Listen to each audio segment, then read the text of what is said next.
The coronavirus outbreak has been declared a pandemic. Here's the WHO earlier.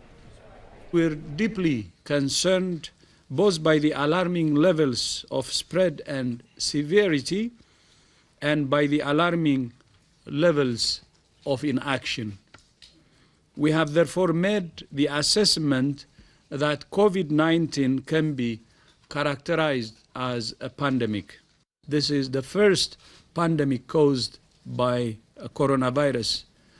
And we have never before seen a pandemic that can be controlled at the same time.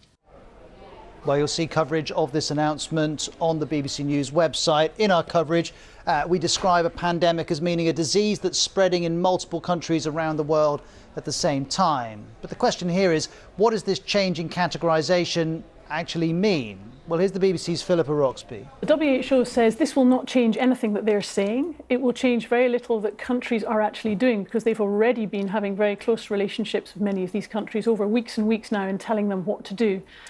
So this is really, it's not surprising that this word is now being used mainly in a figurative way. It won't change very much on the ground. Now, this graphic from Johns Hopkins Coronavirus Research Centre shows the spread of the disease across the world. The bigger the red circle, the bigger the outbreak. We know there are now more than 120,000 cases globally in 118 countries, and more than 4,300 people have died. And one consequence of this pandemic is pressure on healthcare systems, for example, in Iran and Italy.